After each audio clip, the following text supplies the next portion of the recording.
아멘. 자, 이 밤의 말씀 제목은 에니야의 기적이라고 하는 말씀입니다. 오늘 32절 말씀 보시면, 자, 그때에 베드로가 사방으로 두루 다니다가 룻다에 사는 성도들에게도 내려갔더니로 시작합니다. 근데 이제 오늘 말씀에는 그때와 장소를 좀 강조를 하고 있습니다. 시간과 장소, 그때에 베드로가 두루 다니다가 이제 룻다라고 하는 지역의 장소를 이제 좀 강조를 하고 있는데요. 자, 여기 이제 그때와 장소는 오늘 기적과 좀 밀접한 연관이 있어요. 때로는 시간과 장소가 중요합니다. 하나님의 섭리와 뜻이 때와 장소와 같이 맞물려 갈 때가 있는데요. 저는 여러분들의 이 금요일 시간의 때와 또 이 장소가 여러분들에게 큰 위로와 응답이 되는 시간과 때가 되시기를 주의 이름으로 축복합니다. 자, 이게 그때라고 하는 것은 이제 베드로가 이제 예루살렘에서 복음을 전하고, 그리고 이제 예루살렘에 많은 사람들이 주님께 돌아오게 됩니다. 자, 그런데 예상치 못한 문제를 만났습니다. 핍박을 받게 돼요. 미움을 받게 됩니다. 복음의 장애가 나타난 거죠. 복음을 전하는데, 우리가 신앙생활을 하는데 복음의 장애가 없으면 얼마나 좋을까요?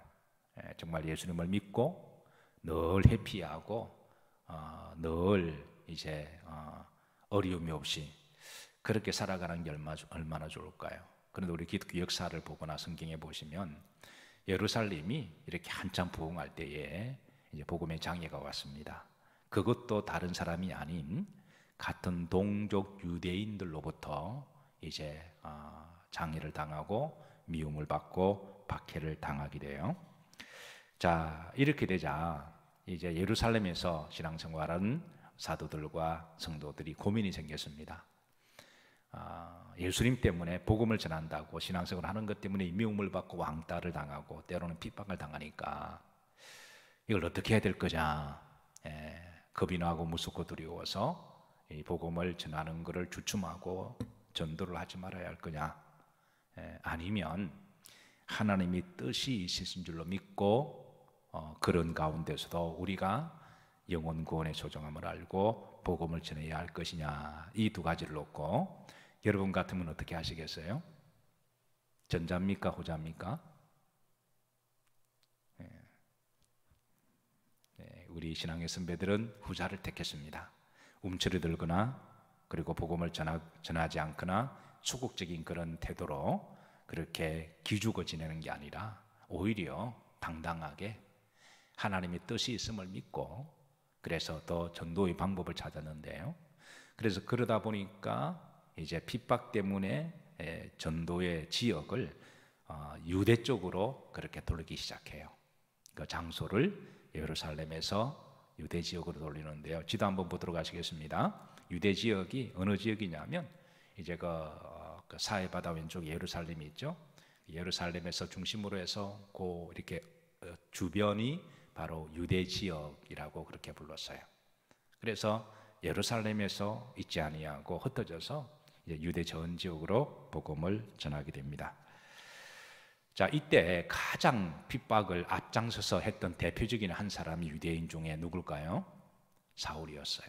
우리가 지난번에 사울이 회심한 기적을 우리가 조금 살펴보았습니다만은, 사울이 그렇게 지독하게 기독교인들을 힘들게 하고 비난하고 핍박하고 박해했던 사람인데요. 그래서 사울 때문에 피눈물 흘린 그리스도인들이 참 많습니다. 그런데 참 아이러니하게도 그렇게 기독교를 적대시하고 핍박했던 그 사울이 변화가 되어 그가 바울이 되었어요. 그리고 나중에는 복음의 1등 공신이 또 되어가요. 이게 이제 신앙의 기적이고 아이러니한데요. 우리가 복음을 전하다 보면 주변에 여러분들을 못마땅하게 생각하고 괜히 왕따시키고 미워하고 박해하는 사람들이 있을 겁니다. 그런데 여러분, 그를 너무 미워하지 마시고 또 너무 기가 죽거나 주눅들지 마시고, 저 인간도 하나님이 만드시고 역사를 하시고 그 인간도 복음을 알고 또 하나님을 알면 그가 변화되어서 그 누구보다도 열심히 복음을 전하는 전도자가 될 줄로 믿으시기를 주의 이름으로 축복합니다. 그래서 서로 여러분을 그렇게 핍박하는 사람이 있어도 그래서 너무 미워하지 마시고, 좀 마음이 서운하고 아프기는 하겠지만, 왜냐하면 사람은 감정의 동물이니까, 그러나 미워하고 적대시하는 것은 하나님의 뜻도 아니니까 위에서 기도하시면 또 하나님의 때가 되시면 역사하실 줄로 믿으시기를 바랍니다. 어쨌든 이제 당시 이 초대교회 성도들 중에 예수님의 수제자라고 하는 베드로가 중심이 되어서 이제 전도팀을 꾸리게 돼요. 그 전도팀을 꾸려서 이제 베드로가 전도팀과 함께 이제 유대 지역으로 그렇게 복음을 전하고, 그리고 이제 유대 지역을 넘어서 이제 사마리아 지역까지 복음을 전하게 되는데요. 자, 다음 지도 한번 보도록 하시겠습니다. 그래서 이 빨간 이 코스가 베드로가 1차 전도 여행지의 행적을 나타내고 있습니다. 우리가 지난번에 사마리아에서 이제 복음을 전했던 빌립 집사 역사를 우리가 함께 살폈습니다. 그래서 이 전도팀에 따라갔던 사람들 중에 평신도 중에 이 빌립 집사가 있었는데요. 빌립 집사가 사마리아 지역에서 복음을 전하다 보니까 또 기적이 일어나고 역사가 일어났어요. 그래서 유대를 넘어서 이제 사마리 지역까지 이제 복음을 전하고 이제 다시 예루살렘으로 돌아왔습니다. 그리고 예루살렘에서 잠깐 좀 쉬었다가 좀 시간을 가졌다가 또 힘을 재충전하고, 그래서 또 2차 전도팀을 만들어서 또 이제 이번에는 저 요빠를 중심으로, 요빠는 저쪽에 왼쪽에 있는 항구 도시입니다. 대도시예요.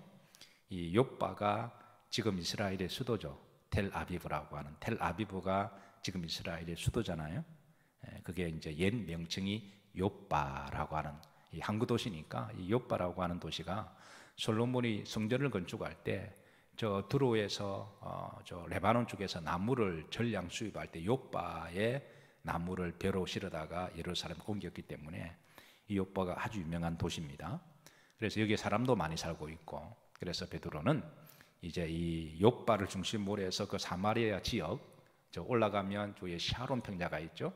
이 샤론 평야 저쪽에도 사람들이 꽤 많이 살아요. 근데 지역으로 보면 다 사마리아 지역입니다. 그래서 베드로가 그 지역을 이제 북쪽에 갔으니까 이제 내려와서 서쪽의 해변가 중심으로 해서 그쪽 지역을 오늘 30절에 보면, 자, 두루 다니다가, 이게 이제 두루 그때는 이제 유대 지역의 전도를 끝내고 이제 사마리아 지역으로 복음의 확장성을 이야기를 하는 거죠. 그래서 그때는 이제 유대 지역 다음으로 사마리아 지역을 거쳐서 이제 그 두루 다니다가 이제 요빠에 가서 이제 그 지역을 전도하기 위해서 2차 전도팀을 꾸리는데, 그래서 그 가다가 이 이제 루따라고 하는 지역에서 일어난 사건입니다. 두루 다니다가 루따라고 하는 지역에, 자 32절입니다. 루따에 사는 성도들에게도 내려갔더니 그랬습니다. 그런데 33절을 보면 거기에 누구라는 사람을 만나매 에니야라고 하는 사람을 만납니다. 에니야라고 하는 사람을 만나요. 자, 이 에니야가 누군지는 성경에는 정확한 정보를 주고 있지 않아요. 그래서 학자들마다 다소 이제 의견들이 분분해요. 그래서 어떤 학자들은 그녀 이름이 칭찬 듣는 사람이다라는 것을 유추해서 그녀는 칭찬 들을 만한 착한 사람이다라고 해석을 하는 사람도 있는데요. 자, 그런데 여러분, 이름이 좋다고 해서 그 이름대로 산다면 얼마나 좋을까요? 여러분, 세상에 어느 부모든 자식을 이름을 지을 때에 이름 나쁘게 짓는 부모는 없을 거예요. 그러니까 여러분 이름 다 뜻이 좋으시죠? 저도 제 이름 뜻은 굉장히 좋습니다. 아마 여러분들도 이름이 뜻이 다 좋을 텐데요. 자, 그런데 성경에 보시면 그 이름대로 정말 산 사람도 있지만 이름은 참 축복의 의미인데 참 저주로 살아간 대표적인 한 사람이 있습니다. 누굴까요? 그게 가룟 유다죠. 유다는 하나님을 찬양할지어다 라고 하는 뜻인데 나중에는 마귀짓 한 거죠. 예수님을, 하나님을 팔아버리는, 예수님을 십자가에 못 박는. 그 이름은 참 좋은데 이제 한지선 마귀짓을 했어요. 그래서 이름이 좋다고 해서 그 사람이 다 좋은 것은 아니에요. 중요한 건 이름도 중요하지만 중요한 것은 어떻게 살아가느냐가 더 중요한 거죠. 그래서 에미야라고 하는 이 사람에 대한 정보를 이름 하나만 가지고 이 사람은 칭찬들을 만한 사람이다라고 해석하는, 너무 좋게 해석한 겁니다. 그래서 이제 이 부분은 우리가 이것 가지고 이 사람을 평가할 수는 없어요. 그러나 성경의 정보는 딱 거기까지 주고 있으니까 우리가 더 이상 뭐 이 사람이 좋은 사람인지 나쁜 사람인지 우리가 평가할 것은 아니고, 중요한 것은 8년 동안 중풍병으로 들것에 누워 있었으니까 이 여자가 얼마나 고통스러운 삶을 산 것은 우리가 충분히 짐작할 수가 있습니다. 8년 동안에 정말 상처와 아픔과 고통을 가지고 살았던 여인, 불쌍한 여인인 거죠. 그리고 또 중요한 것은 하나님은 긍휼히 여기시는 하나님이세요. 아픔과 상처가 있는 사람을 위로하시는 하나님이시라는 겁니다. 그녀의 삶이 어땠든 간에 우리가 때로는 그 사람 행함을 통해서 우리가 때로는 평가하는 경향이 있는데, 어떤 경우는 하나님은 행함과 전혀 관계없이 하나님의 전적인 은혜와 긍휼로 우리를 사랑해 주시는 하나님의 은혜가 있습니다. 그래서 오늘 애니야 같은 경우는 아마 그런 의도여서 이 여인에 대한 정보를 의도적으로 하지 않았을까 그렇게 생각합니다. 분명한 것은 그녀는 상처와 고통과 아픔의 눈물의 삶을 살았던 것은 분명한 것이고, 여러분 8년 동안에 누워 계신 분 한번 보셨나요? 사람이요 한 일주일만 그대로 누워 있으면 등에 욕창이 나서 그대로 누워 있지도 못해요. 등에 욕창이 나면 고름도 생기고 구더기도 생기고, 그래서 이 8년 동안에 누워 있는 것을 통해서 얼마나 그녀의 우리가 고통을 우리가 짐작할 수가 있고, 중요한 것은 하나님은 그녀를 긍휼히 여기셨다는 거예요. 자, 그래서 베드로 마음에 성령이 감동이 돼 34절입니다. 자, 다 같이 한번 합독합니다. 베드로가 이르되 애니야야, 예수 그리스도께서 너를 낫게 하시니 일어나 내 자리를 정돈하라 한데 곧 일어나니 그랬습니다. 자, 베드로가 고친 게 아니라 하나님 베드로를 사용하신 거예요. 하나님은 여러분을 사용하셔서 큰 기적이 일어나기를 주의 이름으로 축복합니다. 하나님 여러분을 사랑하셔서 하나님 은사도 주시고 또 물질의 복도 주시고 또 좋은 일이 많이 일어나기를 주의 이름으로 축복합니다. 중요한 것은 베드로는 누구의 이름으로? 예수님의 이름으로. 자기 이름으로 고친 게 아니라 예수님의 이름으로 주께서 너를 낫게 하시니 일어나라 라고 기도했고 안수했고, 그리고 그녀가 일어났습니다. 자, 그리고 이 사건을 통해서 애니야가 이제 나중에 복음의 통로가 돼요. 이제 낫게 하신 데는 목적이 있으시죠. 하나님 우리에게 은혜를 주시고 축복하실 때는 항상 목적이 있으십니다. 우리가 그것을 절대 잊으면 안 됩니다. 화장실 갈 때 하고 나올 때 다르면 안 돼요. 그래서 하나님이 때로는 우리들에게 고난을 허용하시는 것은 좀 각오를 되새기기 위해서, 빼새기기 위해서 우리를 훈련시키는 과정이라고 생각하시고, 그래서 우리가 어떤 고난을 당할 때 하나님이 나를 다시 한번 기회해 주시기나 축복하시면 내가 하나님의 복음의 통로를 위하여 살아가겠습니다. 그렇게 여러분 가열차게 기도하시길 바랍니다. 가열차게는 꼭 북한 사람 같은데 어쨌든 그렇게 다짐을 해야 돼요. 자, 두 번째는 자, 그녀의 계율을 넘어서 룻다라고 하는 전 지역의 또 복음의 또 통로가 돼요. 자, 35절 보십시다. 룻다와 사론에 사는 사람들이 그랬습니다. 다 그를 보고 죽게 돌아오니라. 이게 이제 고쳐주신 목적이죠. 하나님이 기적을 베푸신 목적입니다. 제가 기적 시리즈를 말씀 전하면서 기적 자체가 목적이 되어서는 안 된다. 기적도 하나님의 영광을 위한 수단이 되어야 된다. 꼭 기억하시길 바랍니다. 그래서 룻다와 그 샤론에 사는 사람들이 다 복음의 통로가 되어서 죽게 돌아오는 역사가 일어난 거죠. 이것 때문에 하나님이 그녀를 고쳐주신 거죠. 자, 룻다는, 자, 지도 한번 보십시다. 룻다가 어디 지역이냐면 룻다는 예루살렘에서 욥바로 가는 그 중간 정도 지역에 있어요. 중간 이거 그 전에 지도 보여주세요. 그 전에 지도. 그 전에 지도 올려주세요. 자, 2차 전도 여행은 까만색입니다. 그래서 루따가 있고 그 다음에 욥바가 있죠. 그 욥바에서는 이제 다음 주에 죽은 다비다가 살아나는 기적이 일어나요. 자, 그런데 이제 루따 지역, 요즘 큰 지역 보면 사마리아 지역입니다. 사마리아 지역 안에 루따가 있고요. 근데 이제 오늘 본문에 루따와 어디에 사는 사람들이, 샤론에 사는 사람들이, 샤론 어디 지역이냐면 위에 보면 이제 샤론 평야가 있죠. 그 밑에가 사론 동네입니다. 요 사론도 곡창지대였기 때문에 사람들이 의외로 많이 살아요. 그래 중요한 건 이 지역을 자꾸 강조하고 있습니다. 루따와 샤론은 사마리아 지역에 속한 동네다. 그래서 거기에서 이제 복음 역사가 일어나는데요. 자, 우리가 사도행전을 눈여겨봐야 할 것은 복음이 확장되는 지역을 우리가 좀 관심을 가져야 돼요.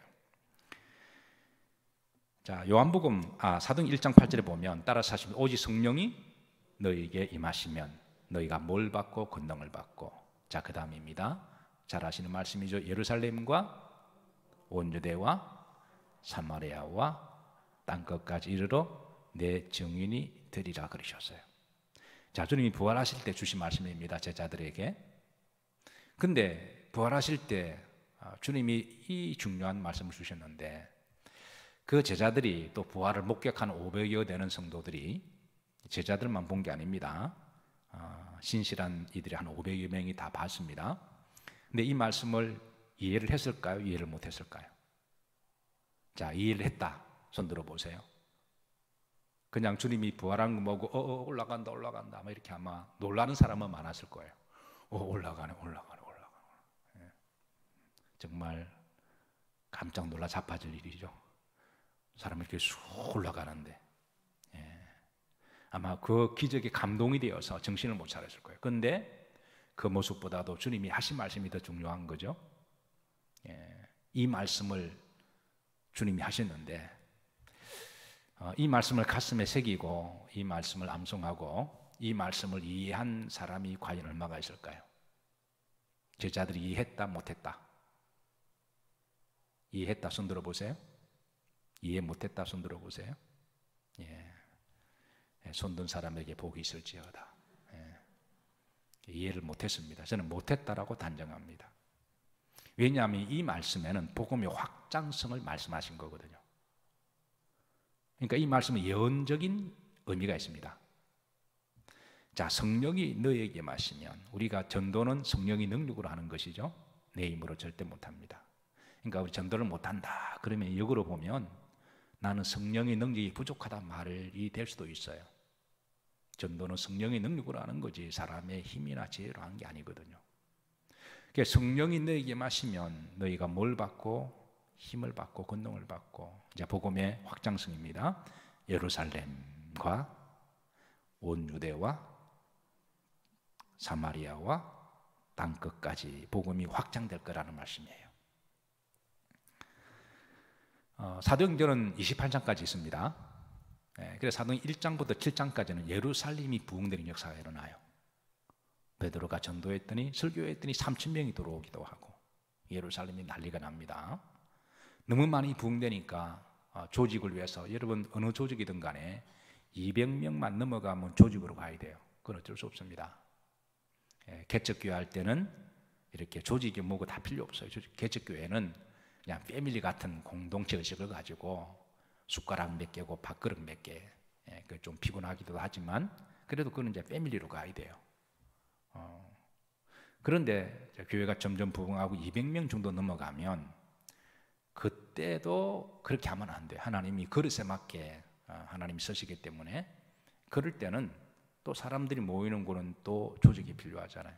그래서 예루살렘 교회가 부흥되니까 7 집사님을 세워서 조직을 이뤄가는 거예요. 어쨌든 예루살렘이 난리가 났습니다. 복음이 전파되고 수많은 사람 죽게 돌아왔습니다. 자, 그런데 이때 유대인들이 핍박하기 시작합니다. 복음에는 항상 영적인 방해 역사가 있습니다. 우리가 이거를 꼭 우리가 인식을 해야 돼요. 예수님을 잘 믿기로 우리가 다짐하면 이상하게 또 영적인 또 방해 같은 것들이 일어나고 있는 걸 우리 각오를 해야 됩니다. 그래서 예루살렘에서 핍박이 왔을 때에 사도들과 예수 믿는 사람들이 어떻게 했을까요? 움츠려 들고 기가 죽어서 전도하는 걸 소극적으로 했을까요? 아니면 하나님 뜻이 있음을 믿고 잠시 염려하고 주춤할 수는 있지만 무릎 꿇고 담대하게 하나님께 기도했더니, 처음에는 사도들이 굉장히 당황해합니다. 당황해하고 근심하고 걱정하고. 그런데 무릎 꿇고 기도하다 보니까 하나님 뜻이 있음을 믿고 우리가 예루살렘에서 복음을 전하지 못하면 우리가 유대로 가서 복음을 전하자. 그렇게 복음이 전파되는 거예요. 그래서 유대 지역이 이 복음이 전파됩니다. 그래서 사도행전을 보면 1장부터 7장까지는 예루살렘이 복음이 일어나요. 핍박이 왔으니까 그 다음에는 외연을 확장하다 보니까 8장부터 12장까지는 유대 지역에 복음이 확장이 일어나고, 그리고 유대 지역을 넘어서 사마리아까지 복음이 확장되는 부분입니다. 그래서 오늘 9장은 사마리아 지역에 일어나는 복음의 역사입니다. 루따라고 하는 지역과 요빠라고 하는 지역과 고넬료가 있는 가이사라고 하는 지역 다 사마리아 영역이거든요. 그러니까 주님의 말씀이 제자들이 알든 모르든 어떻게 환경 때문에 핍박 때문에 어쩔 수 없이 복음을 전하다 보니까 이게 주의 말씀이 예언이 성취가 되는 말씀이라는 거예요. 그러고 나서 13장부터는 안디옥에서 전도가 일어나거든요. 바나바가 안디옥으로 파송되고 예수 믿는 사람들이 또 안디옥까지 피난 가서 거기에서 안디옥은 이제는 글자 그대로 이제 예루살렘과 유대와 사마리아를 벗어난 전 세계로 땅끝까지 가는 복음의 교도부 역할을 해요. 그래서 나중에 바울이 로마에 가서 복음을 전하고, 그리고 유럽 가서 복음, 이게 이제 땅끝까지 전하는 복음이 13장부터 28장까지 되어 있습니다. 그렇게 해서 28장 너머로 29장에는 우리나라의 전도가 된 거예요.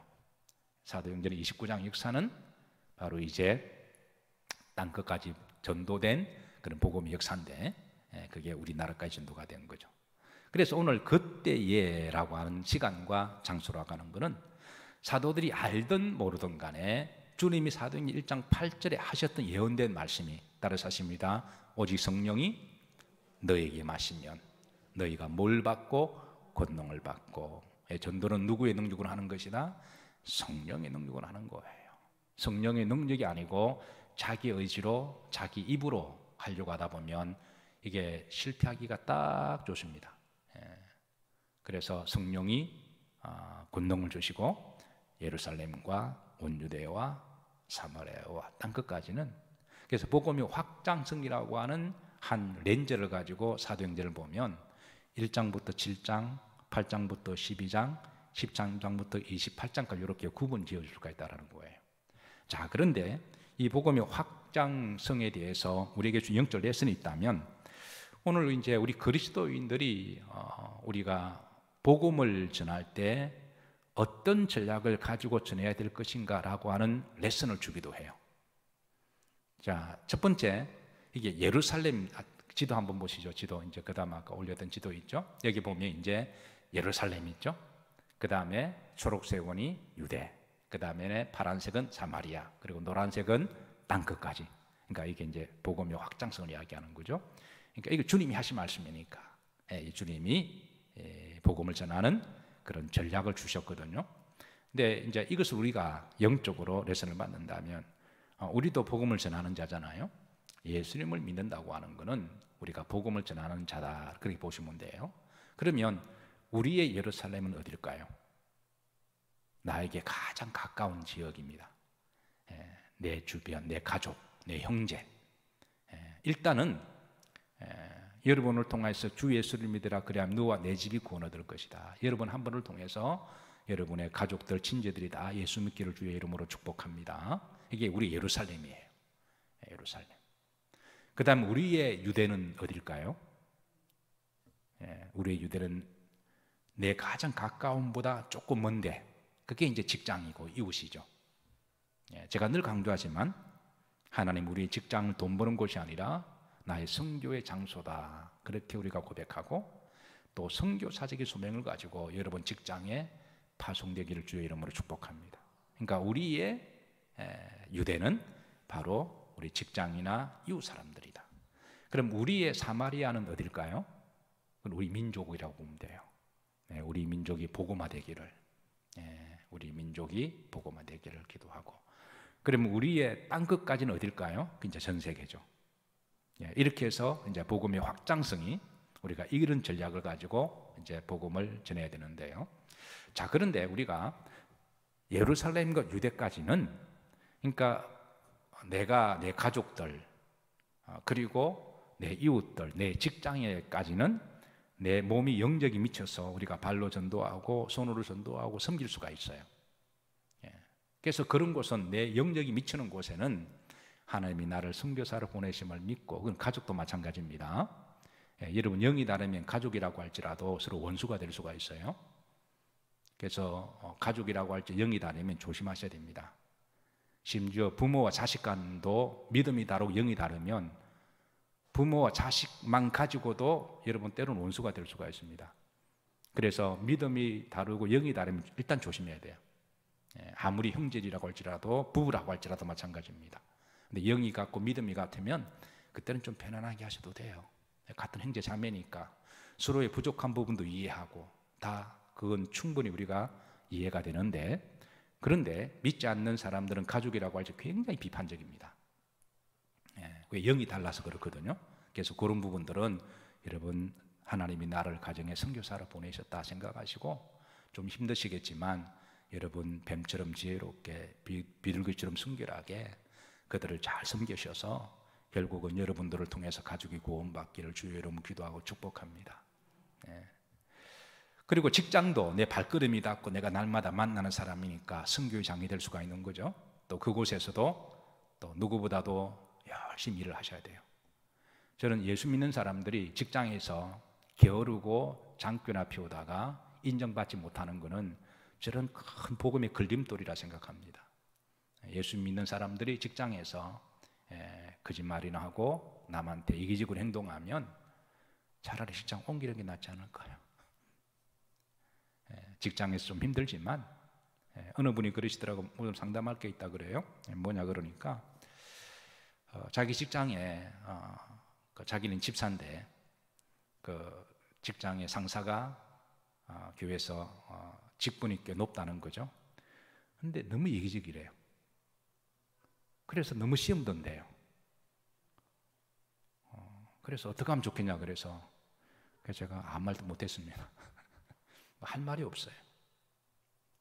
좀 묵은 거 있으면 좀 이렇게 들고 그러면 되는데, 자기는 여자인데, 근데 남자인데, 그런데 절대 묵은 거 안 들고 힘든 거는 자기 밑에 다 시키고 그러니까 날마다 시험 든다는 거예요. 그래서 그거를 제가 들으면서 참 유구무원이었습니다. 어쨌든 우리 믿는 사람들 입장에서 좀 힘들고 어렵지만 내가 좀 더 헌신하고, 내가 좀 더 열심히 하고, 내가 좀 더 손해보고 그러면 하나님도 기뻐하시고 또 직장에서도 좋은 일이 있을 겁니다. 어쨌든 우리가 그까지는 열심히 할 수가 있습니다. 그런데 온 민족을 우리가 다 전도할 수는 없잖아요. 그리고 전 세계에 하나님이 특별히 미셔너리로서 우리를 보낸 선교사로 부르지 않는다면 우리가 또 일부러 거기에 가서 그럴 수는 없잖아요. 모든 사람들이 다 전 세계로 나가면 내 가족은 누가 전도하고, 내 손주들은 누가 전도해주고, 우리 동네는 누가 전도할까요? 그래서 하나님이 특별히 너는 어디로 가라 그러지 않는다면 여러분의 삶의 현장이 선교주의로 믿고 믿음으로 열심히 성실하게 주변에 복음을 전하시면 됩니다. 괜히 선교사 보고 미안할 필요 없어요. 그럼 어떻게 하느냐? 기도로 선교해 주면 됩니다.